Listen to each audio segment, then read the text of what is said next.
नमस्कार, आप सभी का स्वागत करती हूं भारत 24 पर। मैं हूं आपके साथ पूर्णिमा मिश्रा और वक्त है इंडिया स्टोरी का। जमाना बदल चुका है, सूचना क्रांति से भी आगे निकल चुका है।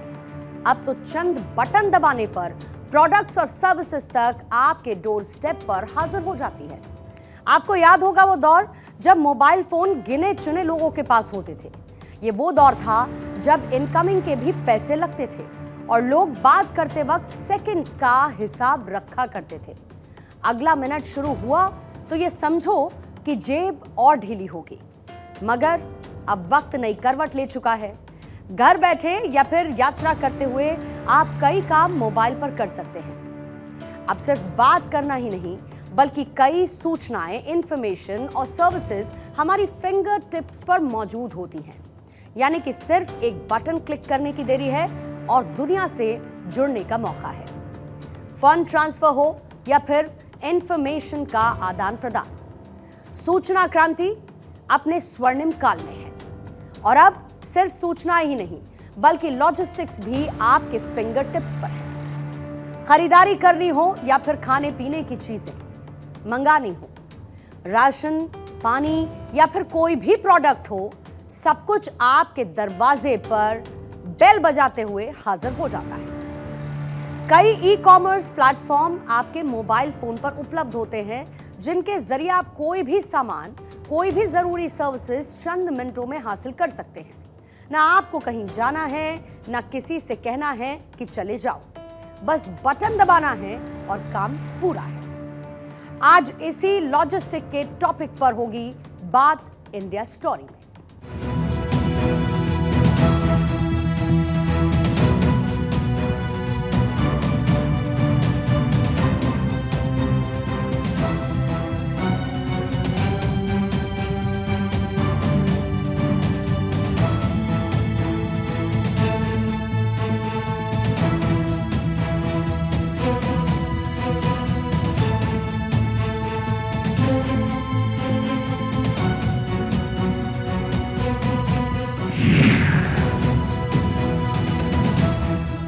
लॉजिस्टिक्स भारी भरकम शब्द लग रहा होगा, तो चलिए सबसे पहले लॉजिस्टिक का मीनिंग आपको क्लियर कर देती हूं।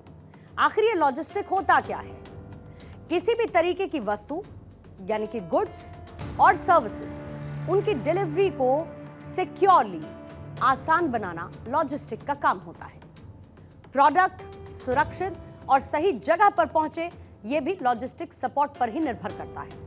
इसमें प्रोडक्शन से लेकर कंजम्पशन तक की पूरी सप्लाई चेन शामिल रहती है, जिसमें material procurement, production, storage, transportation and distribution इसका हिस्सा है। यानी कि सही समय और सही जगह पर सामान पहुंचाना है लॉजिस्टिक्स का पार्ट। प्रोडक्ट को सुरक्षित और डैमेज फ्री पहुंचाना पार्ट है लॉजिस्टिक सपोर्ट का। सप्लाई चेन में एफिशिएंसी और इफेक्टिवनेस में सुधार करना भी काम है लॉजिस्टिक सर्विसेज का। साथ ही लागत को कम करना और कस्टमर सैटिस्फैक्शन को इंप्रोवाइज करना, उसमें सुधार करना भी इसी का हिस्सा है।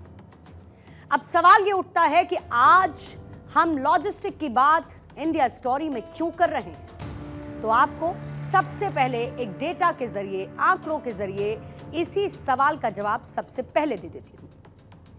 साल 2024 में भारतीय लॉजिस्टिक्स बाजार 317.3 अरब डॉलर का पहुंच चुका है और 2030 तक 545.6 अरब डॉलर तक पहुंचने की इसकी उम्मीद है। लॉजिस्टिक्स का मार्केट 2024 से 2030 तक 9.46 की CAGR से बढ़ रहा है। लॉजिस्टिक्स बाजार में सबसे बड़ा हिस्सा फ्रेट ट्रांसपोर्ट का है। ये लॉजिस्टिक का ही सबसे बड़ा इंपैक्ट है कि आज किसी भी वक्त अगर आपको घर में नमक से लेकर सब्जी तक कोई भी ग्रोसरी मंगवानी है तो फटाफट से आप अपना फोन उठाते हैं, एक पर्टिकुलर एप्लीकेशन में जाते हैं, ऐड टू कार्ट करते हैं और डिलीवरी 5 मिनट में, 10 मिनट में, 11 मिनट में आपके दरवाजे पर दस्तक दे देती है। और इसीलिए अब हम गर्व से ये कह सकते हैं कि भारत अमेरिका और चीन जैसे देशों के बराबर इस क्षेत्र में खड़ा है। आज भारत 147 लाख करोड़ जीडीपी के साथ दुनिया की 5वीं सबसे बड़ी अर्थव्यवस्था है, जो कि ग्लोबल जीडीपी का 7.3% है।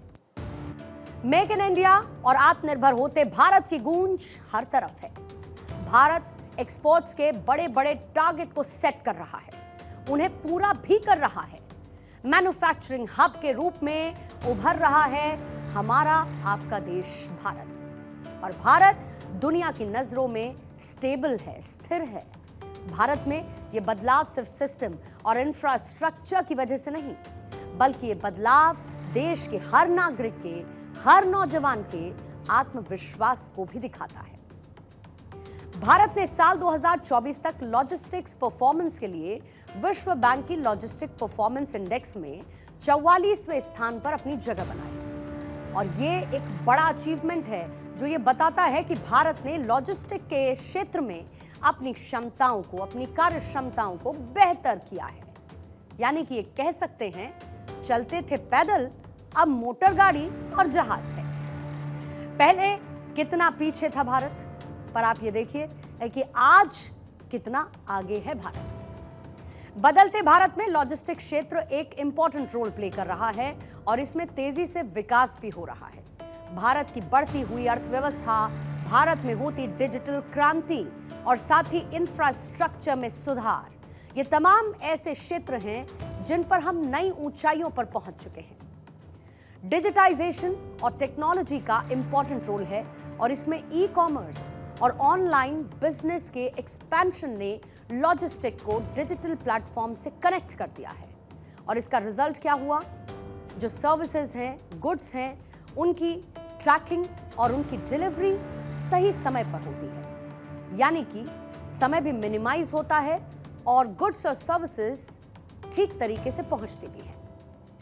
इंफ्रास्ट्रक्चर में सुधार से नई सड़कें, हाईवे, रेलवे और बंदरगाहों के निर्माण ने माल की आवाजाही को तेज और सुगम बना दिया है।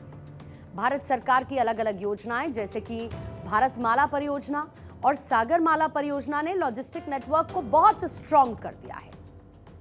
सप्लाई चेन मैनेजमेंट में सुधार, नई तकनीकों जैसे कि आर्टिफिशियल इंटेलिजेंस, इसके साथ ही इंटरनेट ऑफ थिंग्स यानी कि IoT का इस्तेमाल सप्लाई चेन में किया जा रहा है। इससे क्या होता है कि जो माल का प्रवाह है वो सही तरीके से मैनेज किया जा सकता है, साथ ही जो लागत है, कॉस्ट है, उसमें भी कमी लाई जा सकती है। अब आपको बदलते भारत के लॉजिस्टिक इंफ्रास्ट्रक्चर का एक और डेटा दिखाती हूं, जिससे आप आसानी से ये समझ पाएंगे कि भारत कितना आगे निकल चुका है। कैसे विश्व में लॉजिस्टिक के क्षेत्र में नई पहचान हमारे देश ने बनाई है। विश्व बैंक के लॉजिस्टिक परफॉर्मेंस इंडेक्स पर अगर आप नजर डालेंगे तो साल 2007 में भारत लॉजिस्टिक्स के क्षेत्र में 39th पोजीशन पर था। बढ़ते बढ़ते 2010 आया और बाकी लॉजिस्टिक्स प्रदर्शन सूचकांक में यानी कि रैंकिंग जो रही भारत की, वो गिरकर 47 हो गई। साल 2014 में भारत का परफॉर्मेंस और गिरा क्योंकि ये लॉजिस्टिक प्रदर्शन सूचकांक में 54th नंबर पर था। इस लिस्ट में सबसे बेहतर प्रदर्शन के मामले में देश के लिए रहा साल 2016 का, क्योंकि ये 35वें स्थान पर था।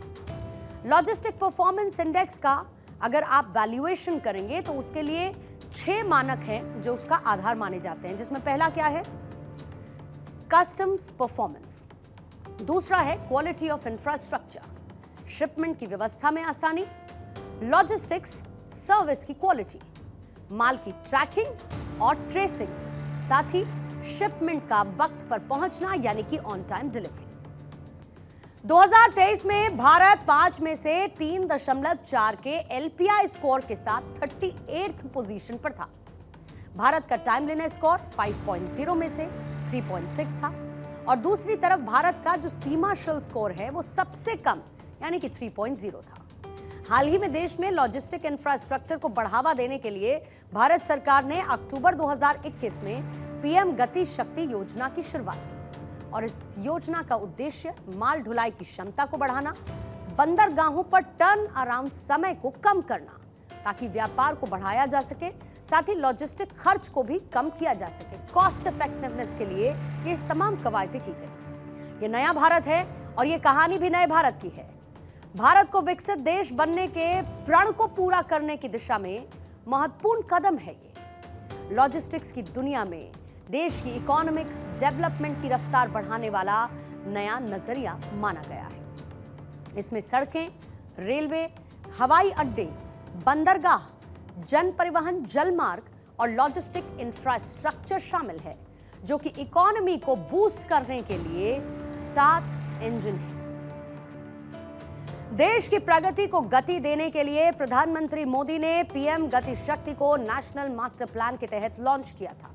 पीएम गति शक्ति का उद्देश्य 21वीं सदी के भारत के लिए मल्टी मॉडल और आधुनिक कनेक्टिविटी का निर्माण है और इसमें लॉजिस्टिक कॉस्ट को कम करने और अमृत काल में देश की आर्थिक तरक्की में और तेजी लाने के लिए पीएम मोदी ने नेशनल लॉजिस्टिक पॉलिसी को लॉन्च किया है। National logistic policy stakeholder के बीच बेहतर कोऑर्डिनेशन सुनिश्चित कर रही है और इसकी वजह से मैन्युफैक्चरिंग में कंपटीशन को बढ़ावा मिल रहा है। हमारे मेहनती किसान और एमएसएमईज को उपज और उत्पादों की सही कीमत मिलने लगी। साथ ही कंज्यूमर तक भी उत्पादों के सुगम और सहज पहुंचने में अब कम समय लगता है।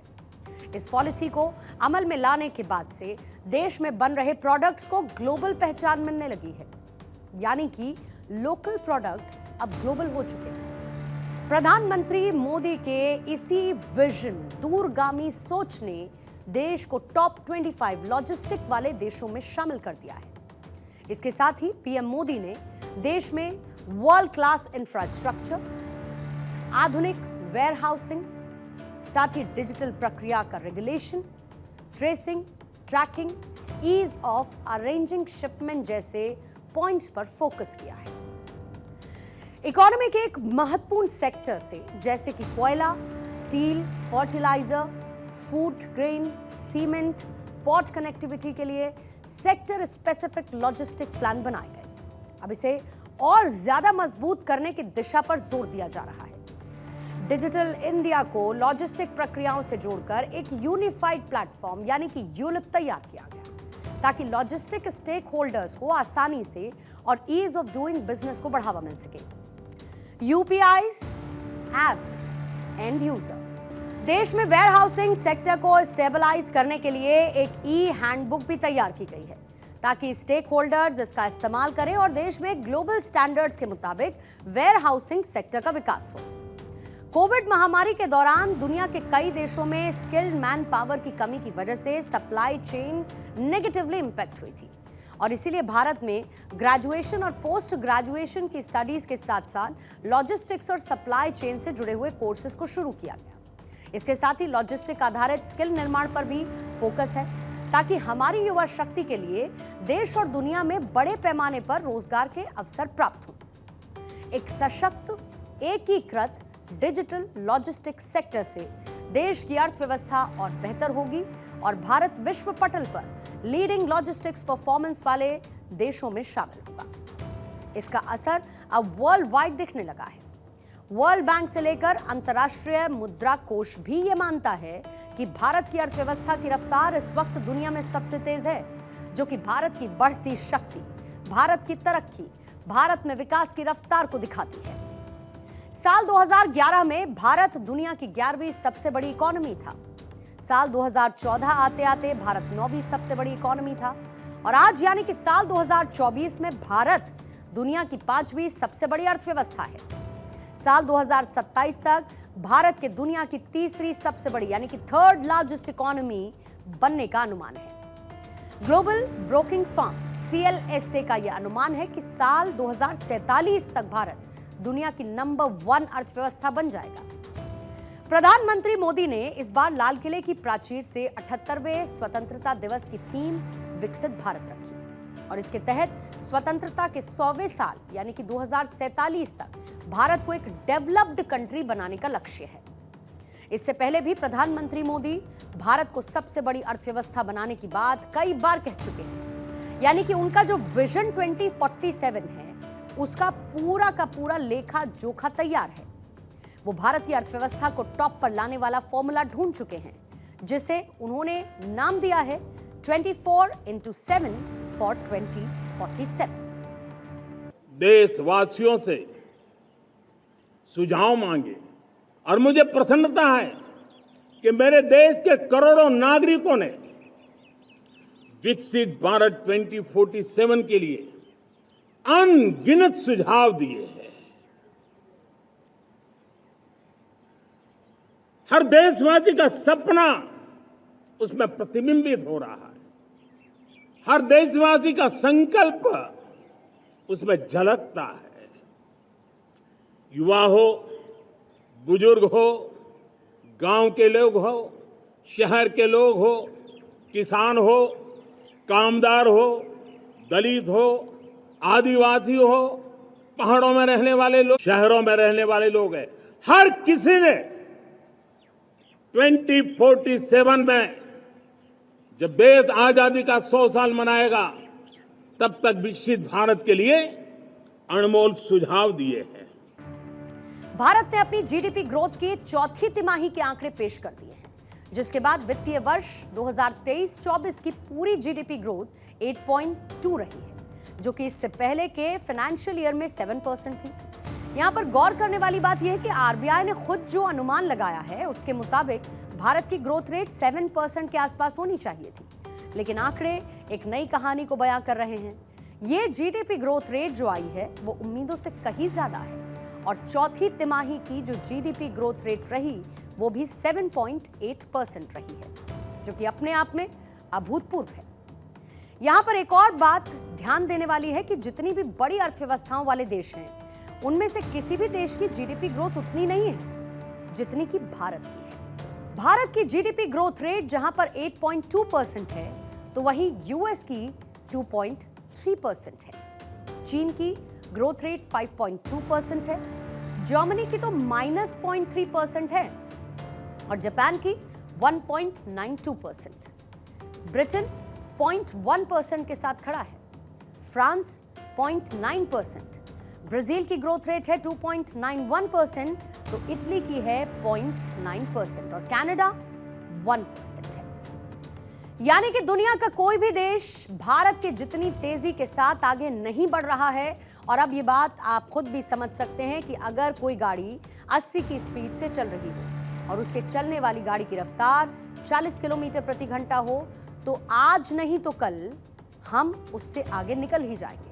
और यही वो ब्लूप्रिंट है जो कि प्रधानमंत्री पेश करते हैं कि भारत 2047 तक एक विकसित देश बन जाएगा। गर्व होता है जब देखती हूं बदलता हुआ भारत, एक्सप्रेस हाईवे का जाल बुनता हुआ भारत, देशभक्ति के गीतों में झलकता हुआ भारत। गर्व होता है जब देखती हूं बदलता हुआ भारत, जहां पर एक पक्ष भारत है तो दूसरा उसकी इकोनॉमिक ग्रोथ। और यही होगी हमारे नए भारत की इंडिया स्टोरी।